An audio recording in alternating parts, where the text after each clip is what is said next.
you know. All I had to do was copy what Rob Bottin did on the Oh, yeah.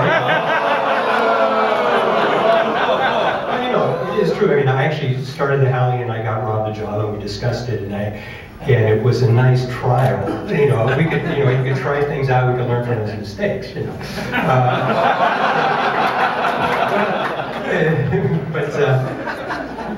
Something that said that I really got to talk about with this script. I mean, like I said, John told me the whole story when I was doing Schlock, when I was 20 years old and he was 21.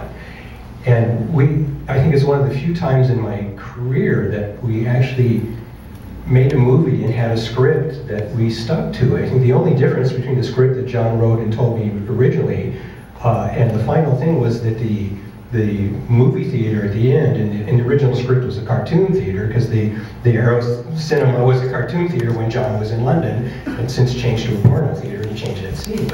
But we actually had a script, and we actually had a plan. I mean, if the movie was done on a reasonable budget, it was planned out. It was things that just don't happen now. And then, like, we had David and Griffin, who both were, you know, had to really be, you know, it was trial by fire. We were doing all this horrible stuff that we were making up as we went along, and you know, they were really both great. I mean, David, we had the wrap party before we filmed the transformation. John had planned it out. He said we're going to, you know, he knows that we were only going to be able to do so many makeups a day, and it was going to take a while, so we'll shoot the whole film, we'll do it with a smaller crew, you can take the time that you need to do these makeups, and it took some time. I mean, like he said, when he was in the hole in the floor, I mean, we did a lot of makeup out of the floor, but then we stuck him on the floor, stuck this thing on. I think it was like 10 hours in makeup, and you know, Steve and I were like trying to figure out how we're going to glue all this stuff on him, and he was terrific, you know. But I mean, one of my vivid memories of David, and actually in the makeups, is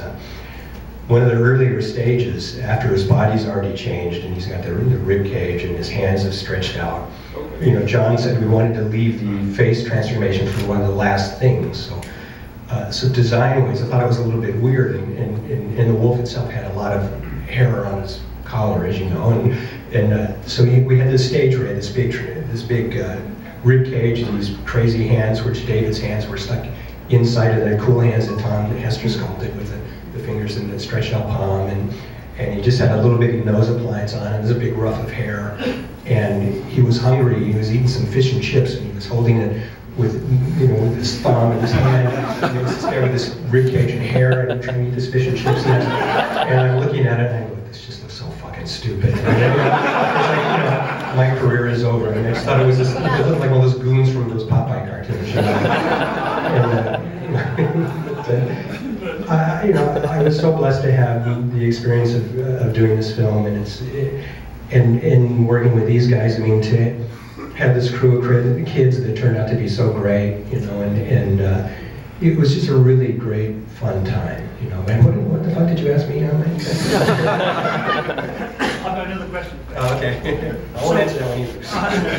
So the wolf was a four-legged hound from hell. Quote from John Landis: he wanted this four-legged beast that no one had ever seen. All the world legends, real legends, are four-legged animals, and John went that route, which I think again takes this movie to another realm. Rick, you didn't really agree with that concept, correct?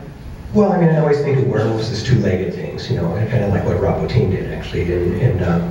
But, you know, John was very insistent on the four-legged hound from hell, and one of my concerns, too, was how the hell we do it, you know. But, again, one of the things that was great about John is, you know, these days, you know, somebody will hire me to design a makeup or a film, and you end up doing literally thousands of designs. You know, I do all these Photoshop things, and it's like, do you like this one or like this one? Do you like this one? You know, John just says, you're the expert, you do it. You know, and I kind of like did a painting of what I thought the wolf should be like. It was fine. You know, and you could just go and make it. You know. Although, when I didn't like something, he sulks. and I still do. But it was like, he said, you know, I'm never going to show a wolf. It's only going to be really quick cuts. And my concern was that I wanted him to look ferocious. You know, we did have, you know, some simple mechanisms that made him look even more ferocious, but I intentionally sculpted him with this expression, this very ferocious expression, so no matter what cut he used of it, I knew I was going to be happy with how it looked. But yeah, it was like, how are we going to do this? And just like, I remember one day, it just kind of came to me, I was thinking about how you used to do those wheelbarrow race things when your kid would hold your feet and you use your hands, and I thought we could do something like that and would have them on like a plank. So I talked to Doug Beswick, who I'm sorry couldn't be here today, and or Sean Mackerel or Kevin Britton or who else was in the crew? That was very, yeah.